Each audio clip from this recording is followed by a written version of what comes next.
Subscribe to our YouTube channel and press the bell icon to get the latest updates. And what we've been seeing is massive non-violent protests, people coming out, led by the, what they call Generation Z or Generation Z, mostly.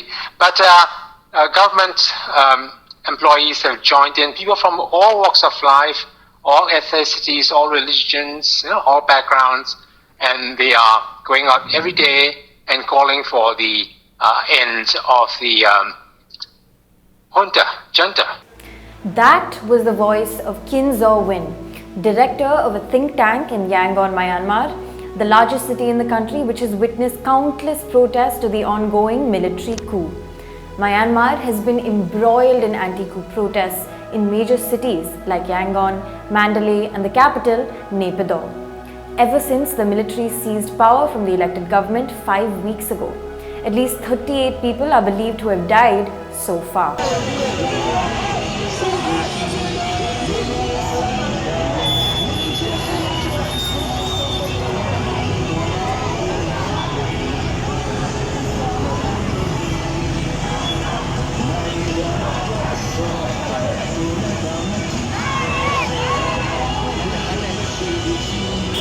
One of the most significant nationwide protests was held on Monday, 22nd February 2021, which was referred to as the 5-2s Revolution, a description of the date, the month and the year. The 22nd February protest is being compared to 8th August 1988 or 8888, the day pro-democracy protests challenged military rule in Myanmar 33 years ago, but were brutally squashed. I was here in 1988 when the uprising happened, and you can draw comparisons, but I won't. And the way that the junta, first of all, they say that they are following the constitution, and it is constitutional, but it is a blatant seizure of power. They seize power from elected government with the elections held only last November.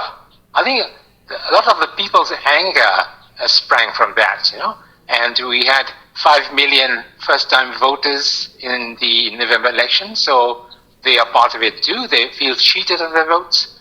But on the whole, the military, this is the fourth military coup we've had in 73 years since independence. The military seized power on 1st February this year, the same day that the newly elected parliament was due to meet since the country's general elections in November.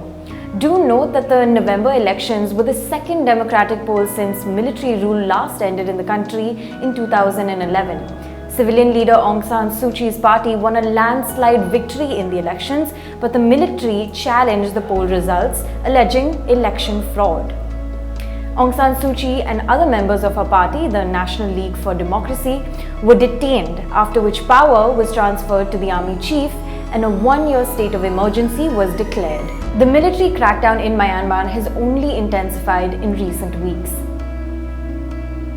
Gatherings of more than 5 have been declared illegal in certain cities. There's a curfew in place between 8 p.m. and 4 a.m. The military has blocked online platforms like Facebook, Twitter, and most recently Wikipedia, and an internet shutdown usually takes place every day between 1 to 9 a.m. This is the first military coup in Myanmar since 1962, and the world has been taken by surprise. India has expressed concern over the situation, and so have international organizations like the UN, as well as countries like the US, which have placed sanctions on military generals involved in the coup.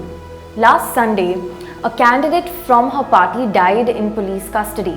Activists say he was beaten while detained and subjected to a harsh interrogation. The MP is a young Muslim candidate, one of 2 Muslims. And this man was a functionary in that party. And being a Muslim, the funeral was the same day, it was well attended. Well, all these funerals of the people who were killed by the police and army are really very well, I would say, attended. The mourners, they go out in force, and when the funeral procession goes to the crematorium or to the cemetery, all the motorcycles and cars accompany it. So it's a very big spectacle. And it's a way of the people showing force, showing their support for the people who were killed and for the cause, you know. And I think each time it happens, every day that it happens, it grows worse for the military. Okay, they might win, you know, because they have the arms and they have the troops. But as the image and public support, no, I think it's gone. It's just smashed. 2 weeks ago, a large funeral was held for a 30-year-old member of a neighborhood watch group who was shot in the face in Yangon.